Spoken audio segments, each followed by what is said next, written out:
What's going on, everybody? It's Davey from the 80s, and you are now entering the Cinema Chop Shop, so park your ass right there.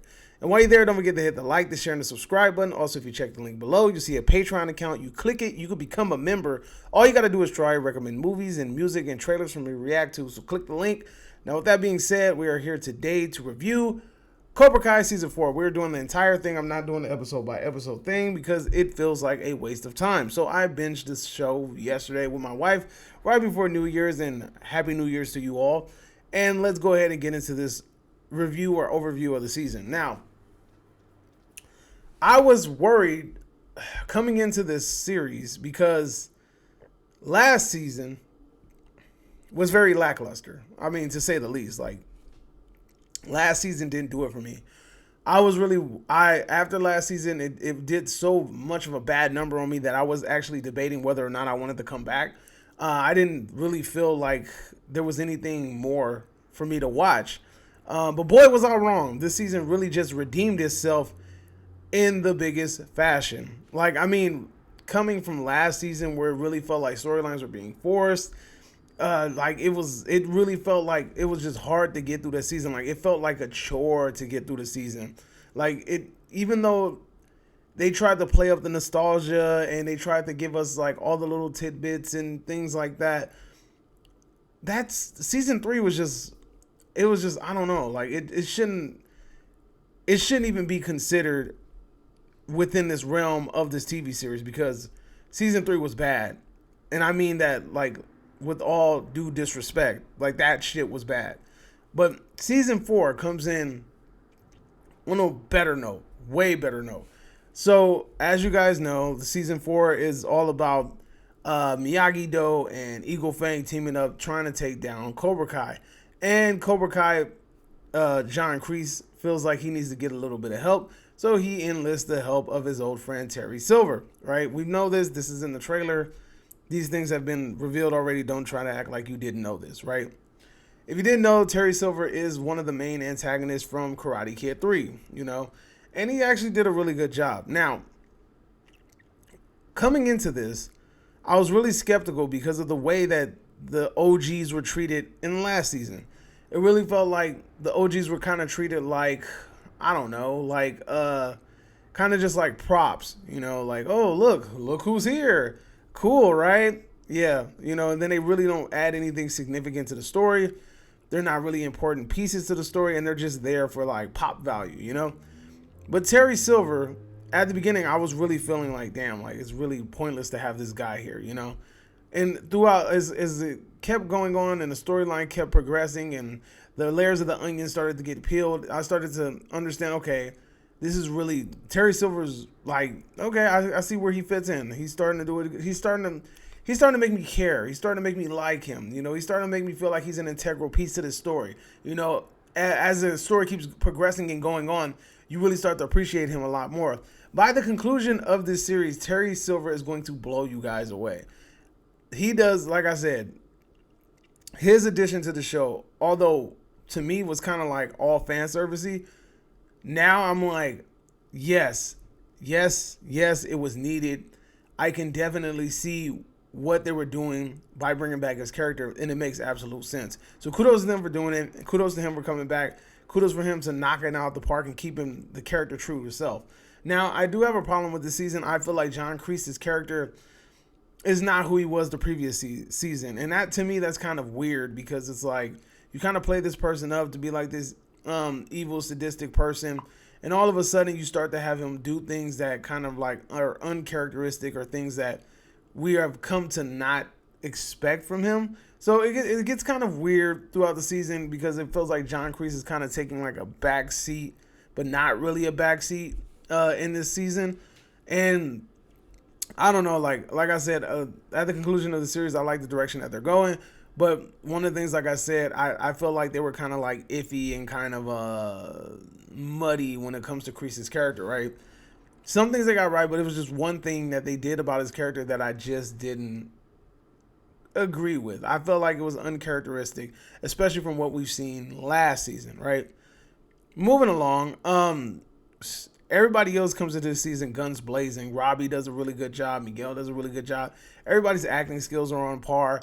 The choreography, the fight scenes were really good. Even the camera angles that they chose to use, the music, always awesome, because it's a love letter to the '80s, and then also you have the classic themes from the original movie. So you have all of those things to kind of look forward to as well. Um, the tournament, we all know that the tournament is coming. Like I said, the fight choreography is awesome. I'm not going to give you guys any spoilers or anything like that. But I will say, like I said, the fight choreography is really good. It didn't feel like it was too much. Like, the problem that we had last season was the fucking choreography felt like it was a mess. You had that house fighting scene, and it just was all over the place, and it just really felt like it just didn't belong. This season does a better job at picking and choosing when to show off the fighting, and they do a really good job at doing so. A lot of the season is a lot of training, a lot of plot building, a lot of kind of like moving the pieces along, and it really, there's nothing that really sets up for the next season during the show until you really get to the end of the season. So when you're watching it, don't expect like, oh, there's like tidbits that are like, oh, this is setting up something for the future. Not necessarily, like there is one thing that's introduced kind of like in the middle, but I wouldn't say that it's like a huge wow moment. Like, this is something that's probably been talked about since season 3. So we'll see when we get there. We are introduced to 2 new characters, and honestly, they're likable. They're very, very likable, especially one of them. One of them by the name of Kenny, who's played by the what's his name, Dallas something, Dallas Dupree Young. He's one of the actors on Shameless. That's a very good TV show, by the way. But he knocks it out of the freaking park. And while watching this, and it's funny because my boy Derek actually said the same thing. He asked me, and I was already thinking it. While watching the show, I sat there and I said to myself, this dude looked like he could play Miles Morales. I really think that he is a sure fit candidate to play Miles Morales. I think Disney should really look into him. He's like about 14 years old. He kind of has a swag like him. He really gives off that Miles Morales vibes. Disney, holla at that man quickly before he grows up too big and becomes too big to play Miles Morales. Because you need Miles Morales at a young age. But that's a story for another day. His character in the show is named Kenny. And he comes in, has a typical story or whatever like that. But his story arc is really, really good. I like him as a character. He became low-key a favorite of mine.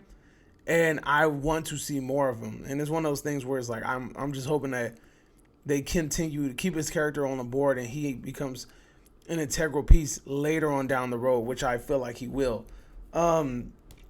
You also have another character that comes back, not from like one of the Karate Kid shows or movies, but more so along the lines of like the earlier episodes of Cobra Kai. One of the characters that are not there anymore, but they make a little cameo, so that's pretty cool.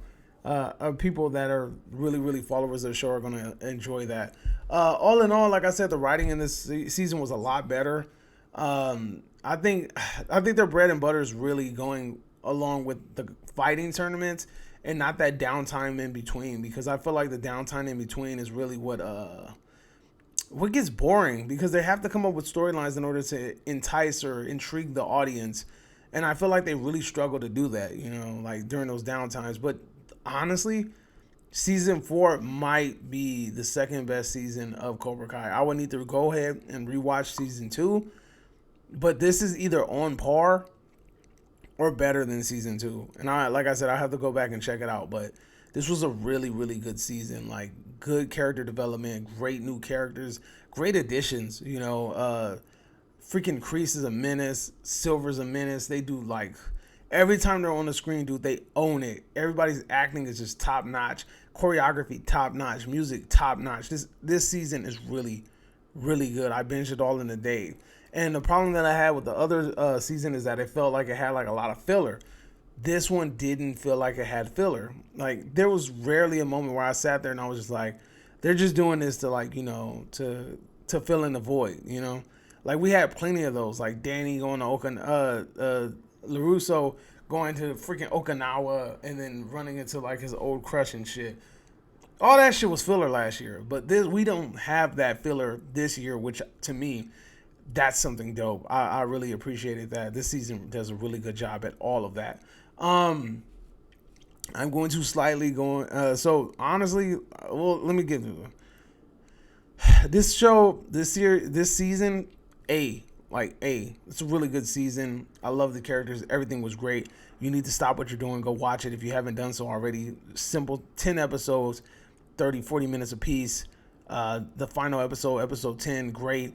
The ending of it, oh, man, like it's just great. Like the tournament, there's a moment that makes you hold your breath.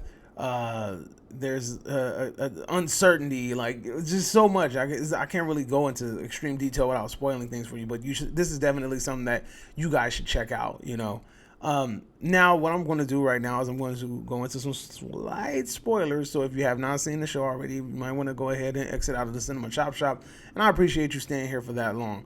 But I'm about to go ahead and go into some spoilers. So 3, 2, 1. I hope you guys are done. So this is what I think, man. I think the rivalry between Kenny and LaRusso's son, who I don't know his name because I've never really liked this character. I think that what's going to happen is they are going to be the leaders of the next generation. These are 18 and under competitions, and once the main cast right now turns 18, they're going to be out of here, so they need to find people to plug in if they want to continue the story. And what better way to do it than to use LaRusso's son and then have him go at it with a new generation of Cobra Kai, I think that's the best way to go about it. I think this at least guarantees you after this, like after season 5, that at least guarantees you about 4 more seasons after that.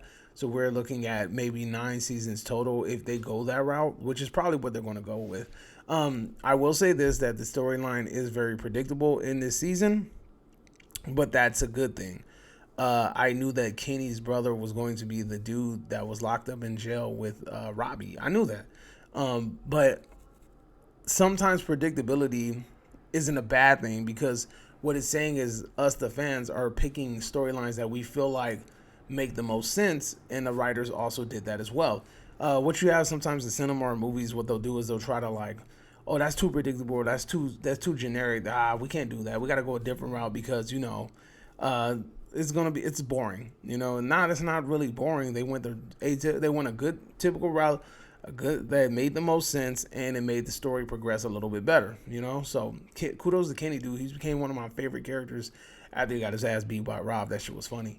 But Kenny's a dope character, man. Like, I really, really like Kenny, and I don't know old girl's name that's on that's on Eagle Fist, the one that was on the debate club. She's pretty good. She's pretty dope. She's like, what? Are you kidding? I've only been training by 6 months. Next year, I'm just gonna run these bitches. That shit was funny. But yeah, dude, this season has good jokes, good laughs. Taking jabs at PC culture, dope. Taking jabs at woke culture is dope. Great fighting choreography, and like I said, it's setting up for the next season. Like, you have Chosen at the end of the episode teaming up with LaRusso. We kind of already knew that was going to happen, and they're teaming up together in order to take down Cobra Kai from his global expansion. You have John Kreese possibly doing a jail bid, and you have Terry Silver taking over Cobra Kai. Now, the big question is, when Kreese gets out, who's he going to join? I feel like John Kreese is going to get out of jail somehow, some way. He's going to team up with LaRusso, or he's going to team up with Johnny. He's going to find a way to take down this dude Silver, right? Because we don't really know what's going to happen next season. I think the next season is really going to be between Miyagi-Do and Cobra Kai, and Eagle Fang is going to take a backseat because Johnny is going to be in Mexico trying to get Miguel back. So another thing too is, like, I'm not really digging this whole daddy drama. Like, that's the one thing that kind of like throws me off. Like, do we have to find out who everybody's father is, or do we have to like Like I remember when when this Cobra Kai thing really started, and everybody was like, "Oh, Tori's father is somebody in Cobra Kai. Oh, Miguel's father is probably somebody that's in Cobra Kai." And it's like, dude, not everybody has to be affiliated with Cobra Kai or with the franchise at all. Let them just be random ass people, you know. Like even my boy Justin is over here telling me, I think John Kreese is Johnny Lawrence's dad, and I'm just like, I mean, you can say that, but at the end of the day, I don't feel like that makes a lot of sense based off of what we got. You know what I mean? Like I feel like that's like an atypical route. We learned a lot about John Kreese's background and then him losing this girl and all this other crazy stuff. And it's like he don't seem like the type of person that'll like skedaddle after skeeting at somebody, you know? Um, it is what it is, man. I don't like the whole daddy issue drama that's unfolding before our eyes. You know, I think it's kind of lame. Um, Tori and Robbie are definitely going to the good side. They're going to join one of these dojos that are outside of Cobra Kai because Tori basically won the tournament. She felt like she didn't win the tournament, so she was feeling some type of way. She's also getting some sort of attachment to the LaRussos because they're helping her. So there's that, and then hopefully her and Sam can put their beef behind each other and squash that. Robbie's already making up with Johnny, and the stupid thing about it is the show continuously does this. Is that when Robbie and Johnny get close together, something happens with Miguel and makes him pull away from Robbie, and then Robbie rebels and then goes the wrong direction. And it's just like, you can have a decent relationship with your son and your student or stepson possibly in the future. You can have an easy relationship with both of them. And it was kind of dumb to me that this fool Miguel wants to go find his dad because Johnny was drunk and thought he was Robbie, you know, like I don't know, man. That shit was fucking stupid. Like I mean, it was heartwarming. It was kind of like heartfelt. It was sad, you know. But at the end of the day, I don't really understand why Miguel took that to heart because he knows that Johnny's always wanted a relationship with his son. You know, he looks at Miguel like a son. It was nothing personal. He has that relationship already established with Miguel, but he's lacking that with Rob. So, you know, of course he would say something like that. But anyway, I'm rambling on. Cobra Kai season 4, excellent. It's sad that we have to wait like a whole year to watch the next season. That's the only bad thing about these episodes, like making us wait virtually a whole year in order to find out what's going to happen. That could be bad for like business, you know, like sometimes we're going to lose a lot of interest in this. Like I kind of lost hype about Cobra Kai, and then the fact that season 3 left a bad taste in my mouth, I kind of was kind of not really excited to watch this. The only reason I really went in and watched it as quickly as I did is because, you know, I'm here to review for you guys. Outside of that, I might have lagged it for a while and got around to it. You know, there's other stuff to watch. There's Book of Boba Fett, stuff like that. But Cobra Kai is a very big deal, and I'm glad that I stopped what I was doing and we binged everything. So it was fun. I liked it. I enjoyed it. So that's my review. Let me know if you agree or disagree, whatever the case may be. Drop it in the comment section down below. And you are now exiting the Cinema Shop. Hope you guys are having a magnificent day. Adios, homies.